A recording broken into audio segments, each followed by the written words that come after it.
Hi, I'm Max Keiser. This is the Keiser Report. What school of economics are we all involved with right now?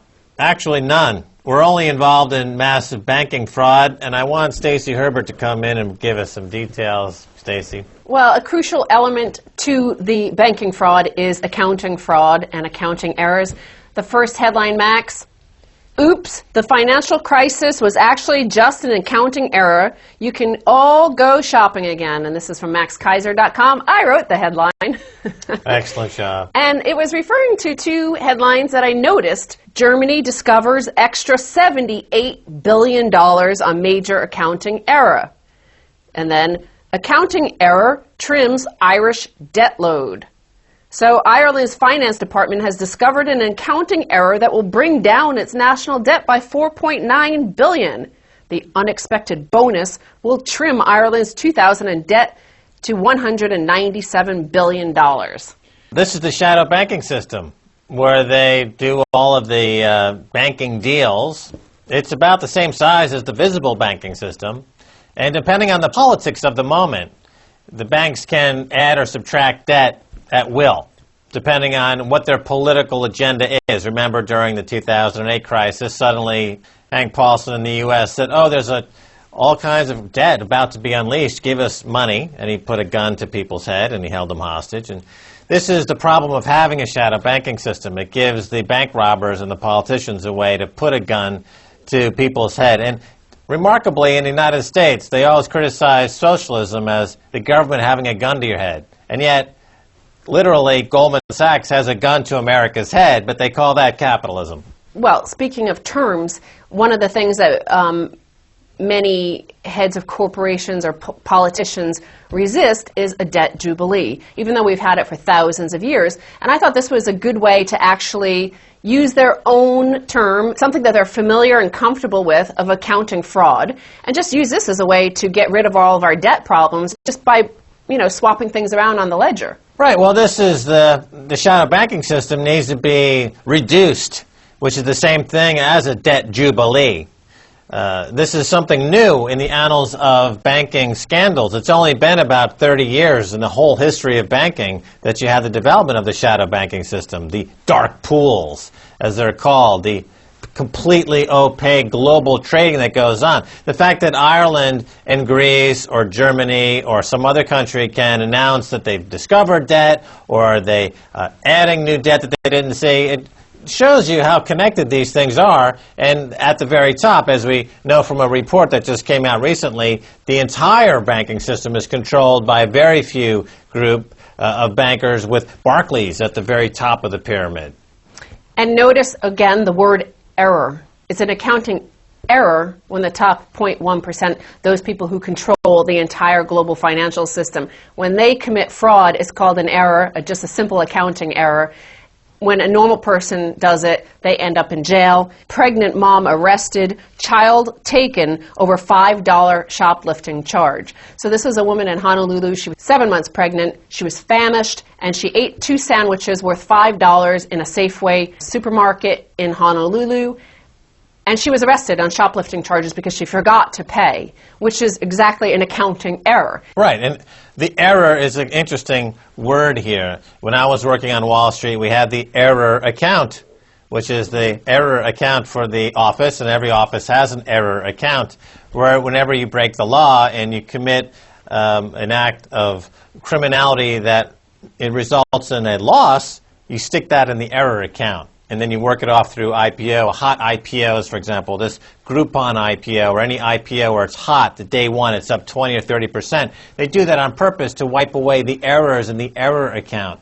Now, if you make an error and there's a gain by accident, then of course you keep that immediately. It goes right into your pocket, or the manager or the compliance officer bribes brokers for privilege and privy to that positive error. Here she has an accounting error that results in her losing her child and being thrown in jail for the night. Here's another accounting error in the news.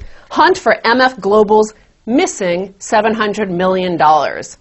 So MF Global is a futures broker headed by John Corzine, the former head of Goldman Sachs, who then went on to be the governor of New Jersey and was in line to replace Timothy Geithner at Treasury. Now, remember, Timothy Geithner also committed a crime by failing to pay his taxes because it was an accounting error. He forgot for 10 years and then went on to head the IRS. So who knows what will happen to John Corzine. But apparently, MF Global commingled its accounts. Yeah, this is one of the worst things you can do, is take your customers' money and just slap it in with a fund with everyone else's money or even your own money. And then when you, again, have losses, then somehow only the customer experiences those losses. But when you have gains, you take all the gains. So instead of just, and people call it socializing the losses and capitalizing on the gains, but it's beyond that. It's just outright commingling of funds, putting a gun to people's heads and stealing their money. I mean, we're getting to the 1930s, where it's basically, give us all your money and we're going to send you to the ghetto, and if you complain, we're going to do the final solution and kill you. Now, Business Insider says that commingling is the regulatory equivalent of a felony offense. But then they continue, there's a basically benign interpretation, which is that MF Global was guilty of nothing more than sloppy bookkeeping. Right. Well, this is always the excuse. I mean, again, I worked on Wall Street, and there is no law on Wall Street. All the errors accrue to you as gain, and all the losses are distributed to your customers. Occasionally, there's a customer who actually makes money at the end of the year. We call these on Wall Street the gifted client, because no matter how many times you try to kill them, they still end up making money. They're gifted in this sense. So how John Corzine bankrupted his firm. MF Global has filed for Chapter 11 bankruptcy protection, making it the first U.S. financial firm to fall victim. John Corzine is a victim, the poor victim of Europe's debt crisis. So he is falling victim to the European debt crisis. It wasn't him leveraging up MF Global and its customer accounts in a wild, reckless bet. On what he did is he bet that big on sovereign debt in Europe, because he was certain that the taxpayer would be forced to bail out all of these debts at 100 cents on the dollar. That's right. John Corzine is a victim. He's a victim. He's a victim. We should all feel bad for him. But he did drive the 200-year-old firm off the cliff in less than 2 years. For this, he gets a $12 million guaranteed, a contractual obligation that MF Global must meet. So he gets a $12 million golden parachute, but how did he destroy it? In trying to become what some dubbed a mini Goldman, Corzine's MF Global may have leveraged his bets too much and may not have paid enough attention to risk. So hearing that John Corzine wanted to turn this company into a mini Goldman Sachs, I thought of episode 21 of the Keiser Report. Time for a flashback. To talk about, among other things, Goldman Sachs. This is quickly becoming the most vilified financial brand in history. Why? Well, when you're successful, it brings envy and all of those other things that are fairly human. And then when you make an occasional mistake in public. Mistakes in public, he later then refers to as being these credit default swaps that were sold to Greece. Yeah, it always comes back to Greece. And look, Papandreou over there in Greece, he's calling for a referendum, and he's throwing the global banking system under the bus, as rightfully he should be. Yes, Goldman Sachs needs to be euthanized. But it comes back again to an accounting error. It's a mistake that Goldman Sachs made that he was referring to, and it's that mistake, the elevation into a holy sort of divinity, where your fraud becomes just a mere mistake, because one can never be evil if one is one of these Goldman Sachs people. So he was hoping that his fraud by stealing MF Global clients' money would just be considered an error, an accounting error. Well, it's immaculate deception. Let me explain. In other words, Goldman and other banks loan money into existence. There's no collateral for it.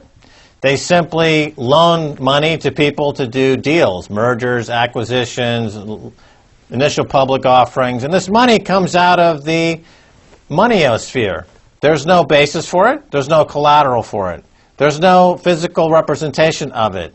Goldman Sachs, because the money is immaculately created from nowhere, they consider themselves above all law. And if they get caught stealing, they simply immaculately create more of this fiat money out of nowhere to bribe whoever it needs. They'll bribe Obama. They'll bribe the Attorney General Eric Holder. They'll bribe the entire Republican and Democratic Party. They immaculately conceive of money from nowhere to bribe anyone they need to do whatever they want with impunity because they're doing God's work. So accounting error and fraud. John Corzine bankrupted MF Global, a 200-year-old company, by leveraging long-going betting big on Europe.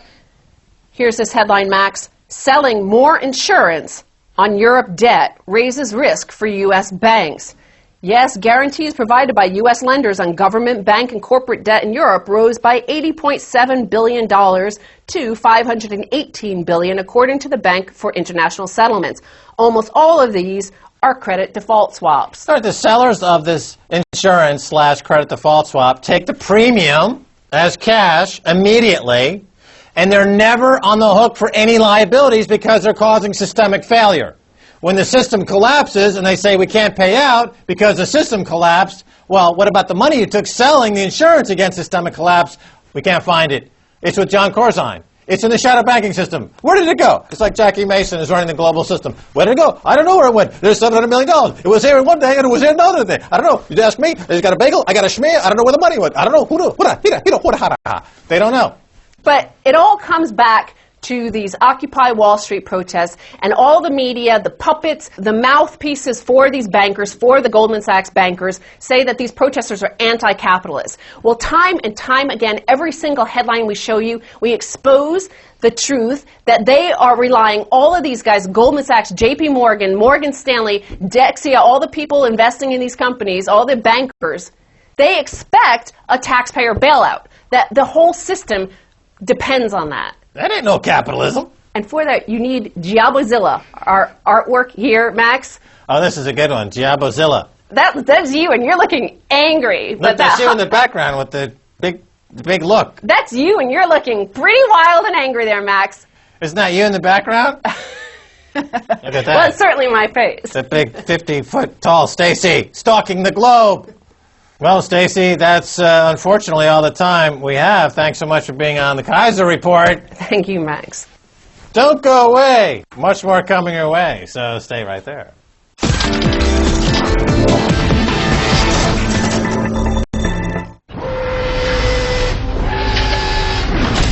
Welcome to the future. Bringing you the latest in science and technology from around Russia. We've got the future covered.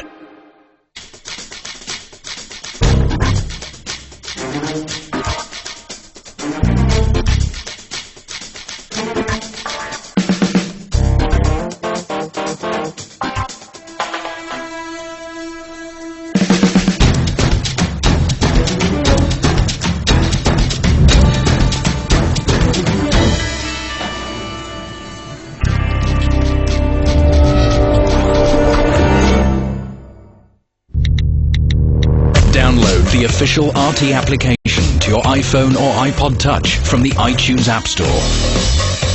Watch RT live on the go. Video on demand. RT's live broadcasts. And RSS feeds now in the palm of your hand. Question more on RT.com.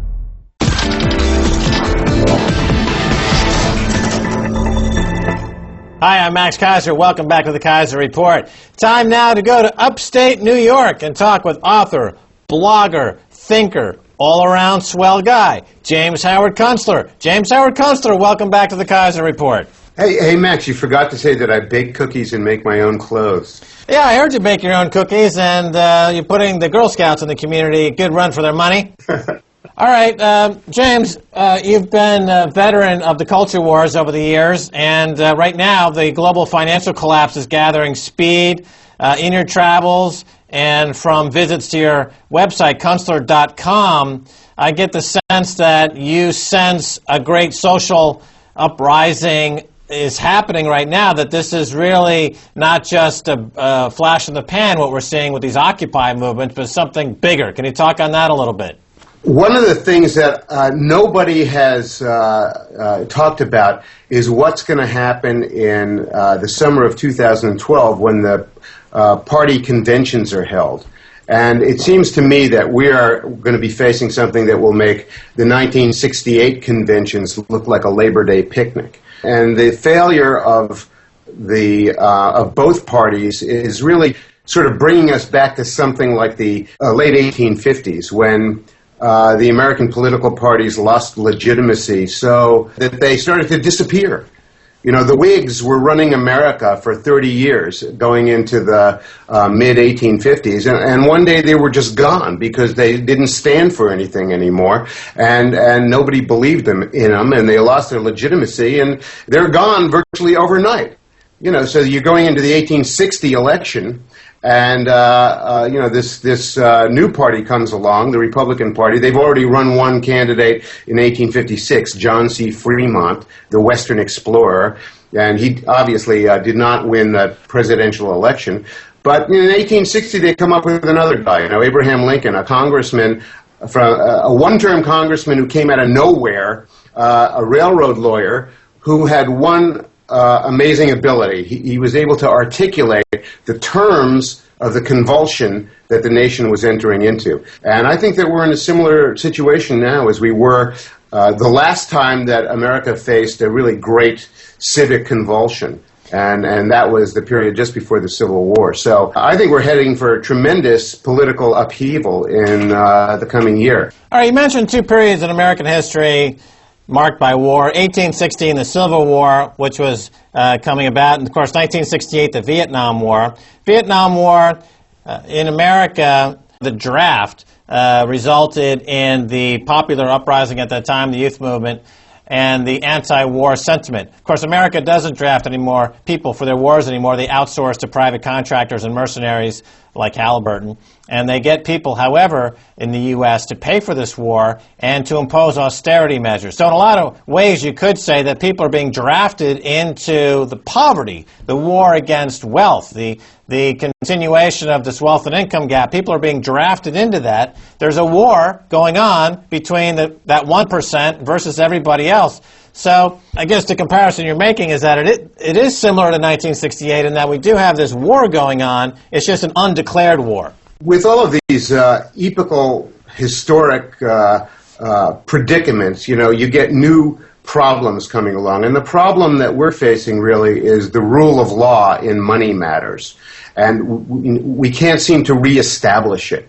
And I think it was among the great hopes for change that Mr. Obama represented was that he would reestablish the rule of law on Wall Street and banking and money matters. And he has absolutely failed to get the SEC to enforce the law or to refer cases to the Department of Justice. He's done nothing to reestablish the Glass-Steagall Act. He allowed the Supreme Court decision on Citizens United to just pass by without doing anything to even start a legislative process to redefine what the personhood of a corporation is, because obviously corporations are not people in the way that people do. They don't have rights. They don't have duties, obligations, and responsibilities to the public interest in the same way that people do. And in fact, they're sociopathic. You know, they exist really only to have allegiance to the shareholders and the boards of directors, and that's where it begins and ends. So the idea that they should be able to express themselves freely by corrupting the entire political process by flooding money into the political process is absurd. But more to the point, President Obama did nothing to introduce legislation to redefine what a corporation is or to even start the process of a constitutional amendment to redefine it. He allowed the SEC to destroy 18,000 files of matters under investigation, which could have been used for possible referrals for criminal activity to the SEC. The Dodd-Frank FinReg legislation is a joke.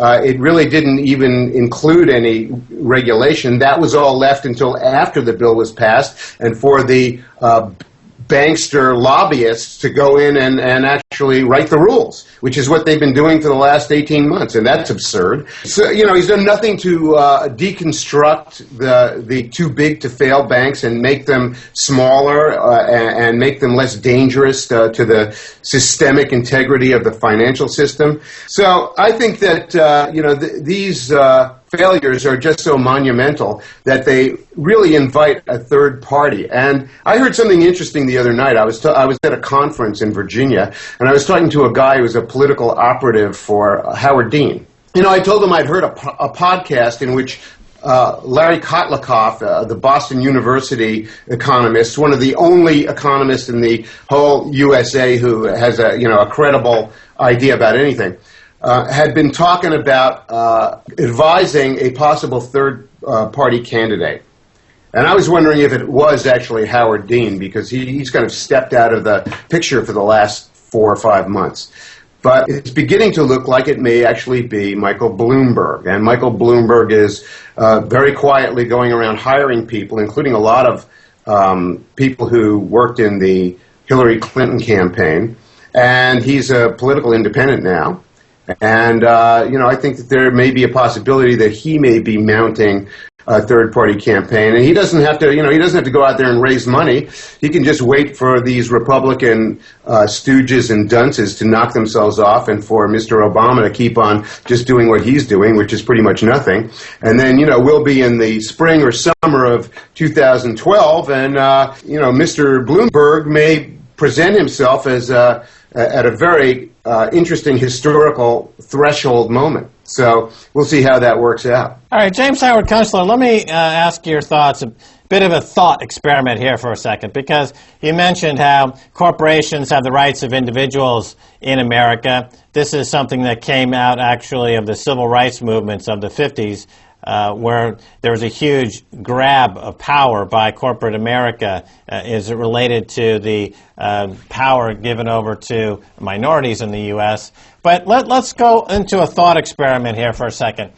If corporations are in fact individuals, and in fact they're committing crimes commensurate with crimes that you see being committed in states like Texas, where individuals are given capital punishment, they're given the needle, isn't it therefore true that a corporation like a Goldman Sachs or JP Morgan that's committing crimes commensurate with other crimes that the state is giving capital punishment for, that these corporations, and someone to represent these corporations, should be given capital punishment for their crimes against capital? If they're individuals, shouldn't they also get capital punishment for similar crimes? All you can really say about this is that there's been so much tension building up as a result of the failure to act in any way to discipline these banks and corporations. There's just so much tension building up that sooner or later, when it is released, it's liable to be very shocking and surprising. And, we're kind of heading into a situation that I think is going to resemble the French Revolution, only, instead of being directed against an aristocratic oligarchy, it'll be directed against a corporate oligarchy, and, it could be very ugly. Look, let me cut in here for a second. Take somebody like, I guess, John Corzine, right? He's a former Goldman Sachs head. He becomes governor of New Jersey. He's also a hedge fund manager. Now he's missing $700 million, and he was commingling customer accounts with corporate accounts, which is a shocking transgression of all SEC laws for decades. Here's somebody who is clearly committing crimes against capital, that if in fact that company is an individual, then he should get capital punishment. That's only fair. Now, what's the argument against it? I don't get it. In other words, if you're black and you're in Texas and you're a kid, you get killed. But if you're a white guy in New Jersey and you steal nearly $1 billion, Obama gives you a pat on the head and a big fat wet kiss? What's going on here? There's two laws? I guess there's two sets of laws, isn't there? There's one set of laws for the 99%, and then for guys like John Corzine, the more crimes he commits, the greater benefits he gets and recognition from this administration, correct? Well, look, when you don't enforce the law at all, you get all kinds of distortions and perversions. The fact is that we don't electrocute people or give them lethal injections for stealing money. I mean, you can put them in jail for 120 years, and you can lock them away for a long time. What you're proposing is rather a Jacobin kind of solution to this, and that's precisely what I mean when I say that we're entering a kind of French Revolution type political atmosphere. The problem with Jacobin uprisings is they tend to get out of hand, and you set up the guillotine and you want to get rid of a few bad guys, and all of a sudden you're getting rid of everybody, and then everybody's getting rid of you. So these things can get out of hand, and that's why I think that we have to pay a lot of attention to what the rule of law actually means. And what it means in the case of the USA is we have a lot of laws that are on the books for prosecuting criminal misbehavior in banking and all kinds of things, and we're not really enforcing them. So I wouldn't want to apply the criminal codes for murder and arson and rape and child molestation, for crimes of stealing and robbery. I mean, let me just cut in there. In France, actually, there is a movement to create a legal statute for financial pornography and financial rape to prosecute bankers in France, because they feel as though this is the only way they can grab the public's attention. There's a group of lawyers here that want to introduce the concept of financial rape and financial pornography for this very reason, that there needs to be a greater understanding in the public's mind of what guys like John Corzine and Blankfein and Jamie Dimon do on a daily basis. Now, before we go, tell us about your site that I've just got a note about, the Kunstler Cast book published this week. Tell us about that. My podcast meister, Duncan Crary, published a book of transcripts of our conversations over the last 3 years, and it's being published by New Society Press. The book's in his name. He's the author, Duncan Crary, and it's called The Kunstler Cast. All right, well, we'll look for that. This is the Kunstler Cast book published this week. And there's a podcast that goes with it. James Howard Kunstler, that's all the time we have. Thanks so much for being on the Keiser Report. Okay, Max. Bye. All right, and that's going to do it for this edition of the Keiser Report with me, Max Keiser, and Stacy Herbert. I want to thank my guest, James Howard Kunstler. If you want to follow us on Twitter, it's Keiser Report, or on Facebook at /Keiser Report, or email me at KeiserReport@rttv.ru. Until next time, this is Max Keiser saying bye, y'all.